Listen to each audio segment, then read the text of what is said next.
And welcome back. Do you know you can have double that on a skirt pattern? Okay, we're going to be talking about that in today, day 12 of Decode That Pattern, a 30 days pattern making challenge where we get to decode patterns in textbook. And right now, we are on Helen Armstrong pattern making for fashion design. This is Margaret of Fasia. You can call me Margaret. So, in today's video, we're going to be seeing how to create a skirt pattern. Yes, using the Helen Armstrong method. Now, I told you about double darts. Yes, in the pattern, we are going to be seeing how to create double darts, two darts for your skirt. Like, I've not even finished creating one dart on my skirt. Ellen Armstrong says it is two. Yes, there is actually a chart where you can use to determine if your own skirt will be a double dart or a single dart. So I'm going to be dropping the charts when we are going through the video. I'll be doing that later. But if you still have the text, you just go through it so that you get acquainted with what I'm saying. Now, when it comes to skirts, we have curves all around it, especially the hip area. So in the text, it says if you're like curvy, if you have curves, especially on your hip, the back hip area, when the curve just goes from your waist and just protrude out to the hip area, then you need to have double darts on your back pattern, especially. So we're going to be seeing how to do that in this video. So make sure you watch to the end so you learn one or two things. Remember to drop your comments. All right, let's move to the table. All right, welcome to the table. Now you can see I've gone ahead to draw my margin here and here. So I'm going to be drafting the skirt part first. In that of the skirt, it's quite easy to go about. So I'll do the back on this part, then the front on the other side. So I'm using the length of this paper as my length. You can use whatever length you want to do. And if I'm transferring to fabric, I won't be using this length. I'll be using a longer length. I'll just measure from my fabric. So the first thing you want to do is to find these margins that I just found. So next, you're going to label, this is now my center back. Okay, this is my center back. This is now your waistline. So this line is your waistline, this is the center back line. So you go to your measurement, and the first thing you're going to impute is your waist to hip for the side. Okay, the one you got for the side for me is 9 inches. So from the waist you measure down. You also come here and find it so I can have a straight line. Then you connect. So now you have your straight line. Next thing you're going to do is to find your waist measurement. So your waist arc for the back is what you're going to be using. So the waist arc is 7.5 inches. Then you're going to be adding extra 2 inches for that of the back.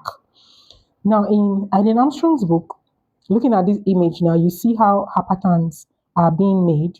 They are double darts depending on your measurements. Now, if you look at this chart, okay, this chart here, where she talked about your body measurement and the amount of darts that are needed for it. So you can go to the chart to know the one that falls in for you. So the waist arc for the back is 7.5 for this measurement. Then hip arc for that of the back is 12 here. Okay. So in the book now, for my own measurement, I'll be doing 2 inches waist dart. So this 7.5 I marked here, I'll be adding extra 2 inches to it to replace it for the waist line that I'll be doing. So I'll be taking 1 inch for each waist that I'm doing. So here is where I'm supposed to stop for the waist. Okay, but before then I'm going to create a line, okay, to show that this is the back and that is for the front. So now that I found where the hip will stop, I can go ahead now and create the line. Okay, so with my curve now, I can go ahead and connect the hip to the waist. Okay, so once you're done with that, the next thing you do is to take in the dart. Now for the dart, you're going to find your dart placement line. For me, it is 3.5, which is here. Then from here, I will mark my dart of 1 inch, which stays here. I'll give a space of about 1 1/4, okay, which is here, and mark another dart again of 1 inch. So my darts are these shaded lines, these shaded lines. So you come down by 5.5 inches to mark your dart for the back, or you can do 6. Okay, depends on the curve on the body. So I'll be working with 5.5. Okay, so you're going to connect that. So this point now is like your midpoint of your dart, and you are going to connect like that. Okay, let me just use something that is visible so you can see clearly. I don't think that was straight. Okay, it wasn't. So make sure you find the midpoint of that dart. So the second dart, the same thing. Okay, let me find the midpoint, which is here. So from here to here is about 6 3/8.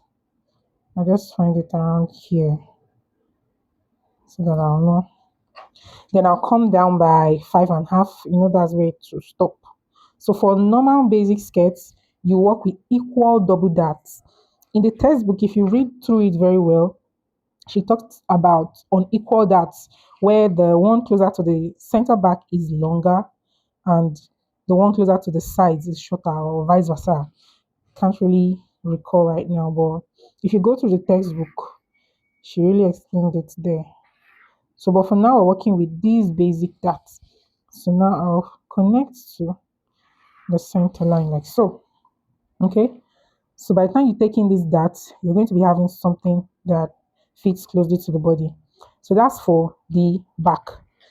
So in her text, she didn't say anything about butt contouring, okay, whereby you contour the under butt area to give it that closely fitted shape on the bum area. So I'm just going to leave this pattern the way it is for the text. Although there are still other alterations that were added for the back here. So let me write that this is the back so you don't get confused. We're doing the back first here.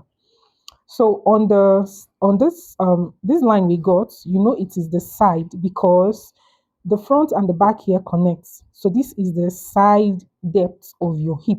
So if you measure from the waistline to your hip on your side, the side of your body, this is it here. Okay, for me it is what 9 inches, but for me it is actually 10 inches for the center back area because of the butt lifting or something. So it depends on your shape. If you have butt, you have a figure eight kind of curve that just give that kind of curve, the hip curving out very well. You'll be having more number compared to somebody that doesn't have a butt. Okay. So as to that, I actually forgot I would have added another allowance here. I'm going to get extra paper now. So I'm going to glue that down. So now this is what I'm going to do because for my measurement, my waist to hip is more than that of the side. Okay, that of the side I have 9 inches, but for the back I have 10. So I'm placing my 10 on where the hip line stops. That's the point where you tie the rope around when taking that measurement. So I place it this way and I measure upwards. Okay, so in summary, you can place it this way, you can place your tape this way and measure upward to find what your 10 inches. I will square this up, then reconnect back to the side. So this is how my own skirt is meant to turn out. Yours can be lower. Actually, in her drafting, okay, this is the pattern here. You can see that the length of the hip at the center back is actually lower than that of the side. In fact, that of the side is higher compared to mine here. So all of this depend on your measurement. That's why they say your own particular measurement is what will determine how your pattern will turn out. Okay. Now that you have learned how to create a skirt pattern, you can go and do yours. Let's see how it looks like. I'm going to see you in day 13. Remember to tag me using the hashtag decode that pattern if you are part of this challenge. Remember to sow, slay, and succeed. I'm going to see you in the next video.